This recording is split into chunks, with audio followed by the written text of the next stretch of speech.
Assalamu alaikum wa rahmatullahi wa barakatuh, chers frères et sœurs, et bienvenue à tous ceux qui cherchent à purifier leur foi, à renforcer leur tawhid et à se rapprocher davantage de leur Créateur. Aujourd'hui, nous allons passer ensemble une heure entière à explorer l'une des sourates les plus courtes du Coran, mais aussi l'une des plus puissantes et des plus aimées par le prophète Muhammad, sourate Al-Ikhlas.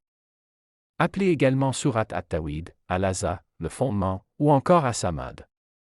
Révélée à la Mecque dans un contexte où les polythéistes, les Juifs et les chrétiens interrogeaient le prophète en disant « Décris-nous ton Seigneur, quelle est sa lignée ?» Cette sourate de seulement 4 versets affirme l'unicité absolue d'Allah, sans associé, sans descendance, sans égal, sans commencement ni fin. Prenez un moment pour vous installer confortablement. Faites wudu si vous le pouvez. Éloignez les distractions. Ouvrez grand votre cœur et votre esprit. Car ces 4 versets ne sont pas seulement récités dans la prière, ils constituent une déclaration de foi pure, une arme contre le shirk sous toutes ses formes, un bouclier pour l'âme et un trésor qui ouvre les portes du paradis. Le prophète aimait tellement cette sourate qu'il la récitait très souvent dans ses prières surérogatoires, dans ses duas, avant de dormir, après le tawaf et même en réponse aux questions des mécréants. Commençons par écouter la récitation complète de sourate Al-Ikhlas, lentement, avec présence et concentration, par un qari comme Cheikh Abdul Bazi Abdul Samad ou Mishari Rachid. Bismillahir Rahmanir Rahim. Kul huwa Allahu ahad. Allahu as-Samad. Lam yalid wa lam ilad. Wa lam yakun lahu kufuwan ahad. Subhan Allah. 4 versets, quelques mots seulement, et pourtant le prophète a dit dans un hadith authentique rapporté par Bukhari et Muslim, n'est-elle pas équivalente au tiers du Coran? Sahih Bukhari numéro 5013, Sahih Muslim numéro 811. Un autre hadith de Abu Saïd al-Khudri dans Sahih Bukhari précise, Al-Ikhlas est égal à un tiers du Coran. Et dans un récit rapporté par Abu Darda dans Sahih Muslim, êtes-vous incapable de réciter un tiers du Coran en une nuit? Les compagnons répondirent, comment? Il dit, Kul huwa Allahu ahad équivaut à un tiers du Coran. Imaginez la récompense, réciter cette sourate 3 fois équivaut à avoir récité tout le Coran. Un hadith encore plus émouvant rapporté par Anas ibn Malik dans Sahih Bukhari, numéro 774, un homme dit au prophète, au messager d'Allah, j'aime cette sourate, Kul huwa Allahu ahad. Le prophète répondit, ton amour pour elle te fera entrer au paradis. Passons maintenant à l'explication détaillée verset par verset, enrichie du contexte de révélation, des sens profonds selon les grands exégètes, Ibn Kathir, At-Tabari, Al-Qurtubi, et des applications spirituelles pour notre vie quotidienne. Kul huwa Allahu ahad. Dit, lui, Allah, est un et unique. Kul est un ordre divin direct adressé au prophète pour proclamer cela avec force et clarté, comme une réponse ferme aux mécréants. Huwa désigne Allah exclusivement, sans ambiguïté ni intermédiaire. Ahad exprime une unicité parfaite, indivisible, sans partie, sans associé, sans pareil. Ibn Kathir explique, Ahad nie toute forme de multiplicité ou d'association. Allah est l'unique dans son essence, ses noms, ses attributs et ses actes. Contexte historique, les polythéistes de la Mecque, comme rapporté par Ubay ibn Ka'b dans Tirmidhi, authentifié, disaient, décris-nous la lignée de ton Seigneur.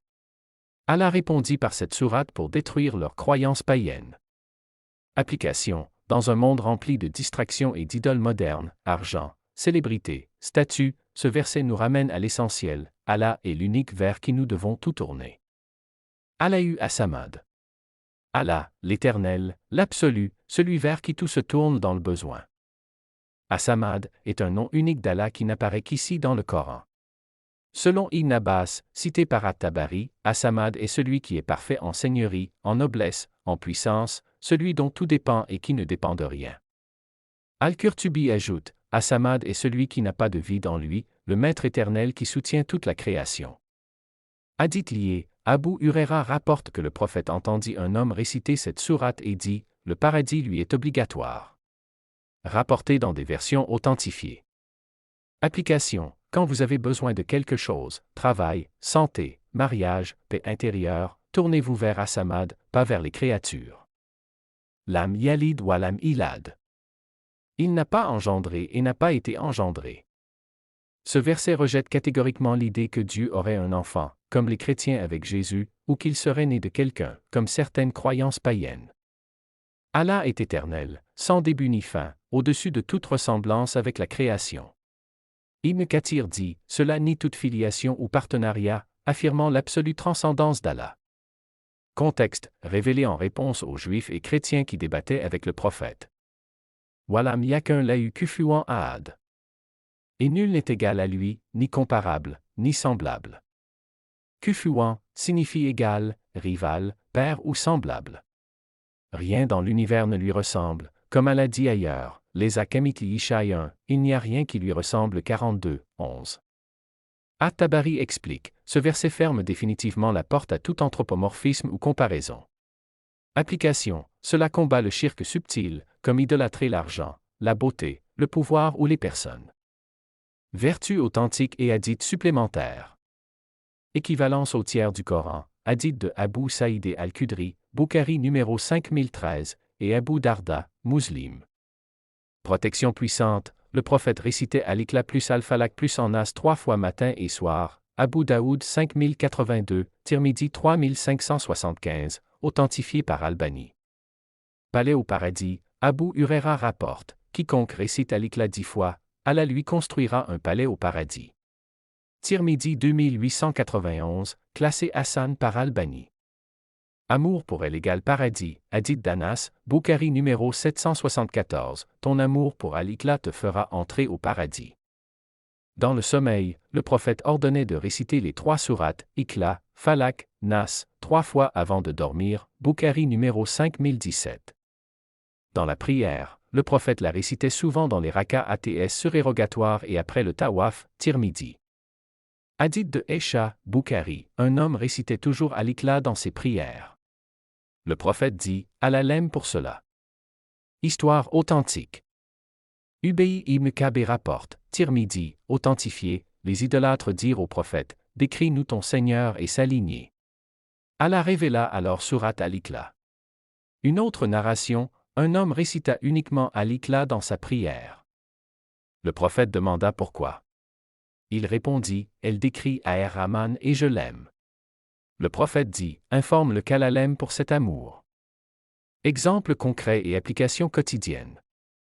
Contre le shirk subtil ou le doute, récite-la 100 fois par jour pour purifier le cœur, pratique des pieux.